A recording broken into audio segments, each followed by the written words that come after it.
puis peut-être en dernier mot, si tu veux bien, Jean-Luc, il y a aussi la question de comment. Enfin voilà, nous on est une école de design, au-delà du projet de recherche qui a été mené.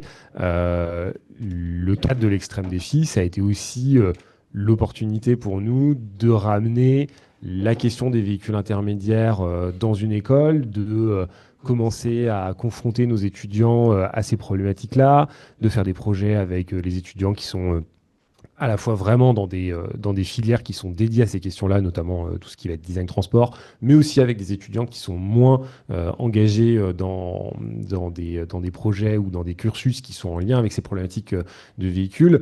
Et mine de rien, ça a bien pris ces 2 dernières années, principalement sous l'appui et le soutien de Jean-Luc. Et nous, c'est une volonté qu'on a aussi de continuer de traiter ces questions-là. Et ben, je te laisse peut-être décrire ce qu'on va en faire dans les prochains mois, les prochaines années pour conclure. Ok. Est-ce que je peux mettre une diapo? Parce que je pense que préalablement, avant de vous parler de ce que l'on va faire, c'est vous expliquer un petit peu ce que je fais déjà à l'école. Voilà, ça fait 30 ans que je suis à l'école. Je me suis occupé pendant pratiquement 27 ans des partenariats, de la formation continue, enfin voilà, des projets, des études prospectives qui étaient menées ici à l'école. Et puis, il y a 3 ans, eh bien, j'ai changé de mission. Ma mission aujourd'hui, c'est parce que je l'ai souhaité aussi, parce qu'il me semblait que ce métier, notre métier de designer, s'il ne prenait pas en compte la dimension de la durabilité, on allait au clash un jour ou l'autre avec ce métier-là. Et que, en fait, ça a été une chose entendue au sein de l'école, c'est que le design durable a le droit et doit être enseigné au sein de l'école. Et comment j'ai défini cette démarche? Elle est définie par, euh, on va dire, 3 grandes compétences que les étudiants doivent atteindre au terme des 5 ans.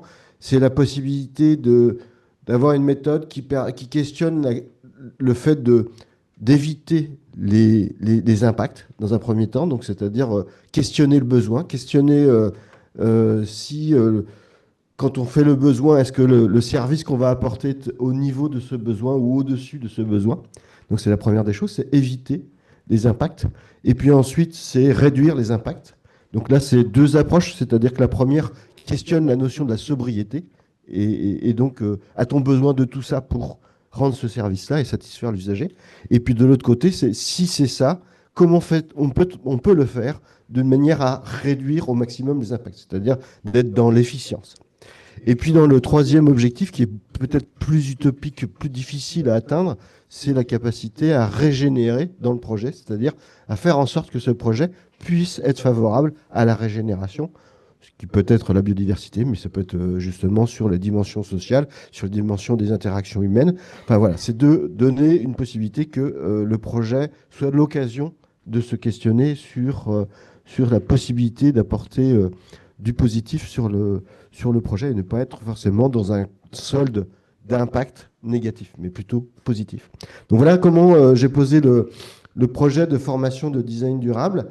Et évidemment, il y avait des choses qui en découlaient, qui étaient de faire de la circularité, faire de la réduction des flux physiques et numériques, faire de la régénération de la biodiversité et faire de la mutualisation des biens et des services. C'est les grandes tendances que j'ai dégagées en disant, voilà, si on fait des projets à l'école, il faut au moins que ces axes-là soient abordés, questionnés.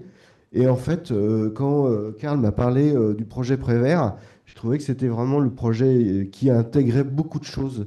Et donc, je me suis dit qu'en fait, il fallait qu'on favorise le projet des véhicules intermédiaires au sein de l'école pour plusieurs raisons. La première raison, c'est que c'est un imaginaire qui doit rentrer au sein de l'école, parce qu'on a une filière transport. La filière transport, elle se projette, et les étudiants qui sont venus à l'école se projettent dans la possibilité de faire le dernier concept car pour les grandes marques automobiles, mais n'ont pas projeté à l'origine de venir faire des véhicules intermédiaires. Donc il était nécessaire d'apporter aussi cette palette d'imaginaire, en dire que en fait, métier de designer, ça peut se faire dans ce secteur-là. Il y a des opportunités, il y a un imaginaire à créer. C'est un secteur en émergence. Vous pouvez vraiment aller dedans.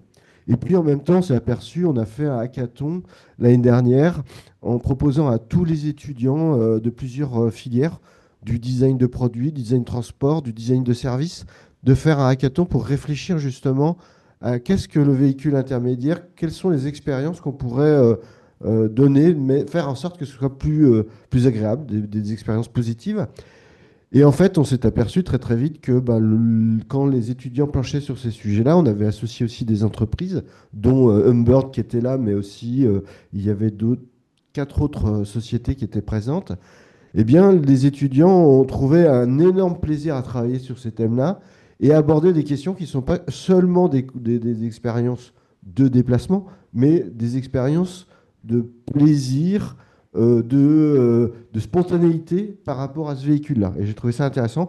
Par exemple, voilà, faire un compteur que l'on peut mettre sur un support type smartphone qui permet de comptabiliser pas que les kilomètres, pas que les kilowatts, mais aussi l'effort physique que j'ai produit. Voilà, avoir aussi une possibilité de comprendre que le fait de se déplacer, c'est pas que une performance technique, ça peut être aussi une approche réflexive sur qu'est-ce que ça a pu produire pour moi et sur l'environnement. Donc voilà, c'est des exercices qu'on a pu faire au travers de ce hackathon. On a fait au moins trois, quatre projets. Il y a un axe sur lequel, moi qui m'intéressait particulièrement, c'est le tourisme. Parce que je pense que c'est une parenthèse où les gens peuvent oser mener une expérience avec des vélis, découvrir en fait au travers de ça que c'est possible, qu'en plus on est en connexion avec des choses qu'on n'aurait pas eu l'occasion de faire si on avait été en voiture, par exemple, et donc de découvrir qu'en fait, il y a quelque chose de plus que simplement se prendre un déplacement de A à B, mais peut-être de vivre une expérience plus riche ou différente de celle que l'on peut connaître. Donc voilà ce qu'on a fait jusqu'à maintenant.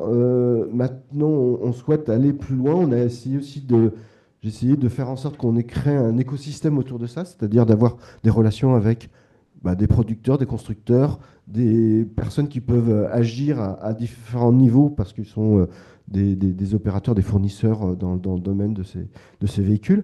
Mais c'est de constituer encore, construire cet écosystème de manière à ce que les étudiants, dans le souhait de se dire, ouais, ça c'est un domaine qui m'intéresse, j'aimerais faire un stage, j'aimerais faire un projet, j'aimerais faire un apprentissage, de faire en sorte que ces situations soient plus faciles pour elles. Et puis, là, l'idée, c'est de continuer à travailler sur des projets. Donc là, on est en train de travailler, on s'est rapproché de l'Estaca et puis de HPR, qui est une société de constructeurs de Véli sur Laval pour réfléchir à un appel d'offres que l'ADEME a mis en place. Voilà, c'est aussi de pouvoir travailler avec des partenaires qui peuvent être aussi, par exemple, pas forcément des constructeurs de véhicules, mais plutôt des producteurs d'énergie type batterie, semi-conducteurs qui travaillent sur ce secteur-là et qui ont besoin aussi de réfléchir à ce que peut être ces vélis.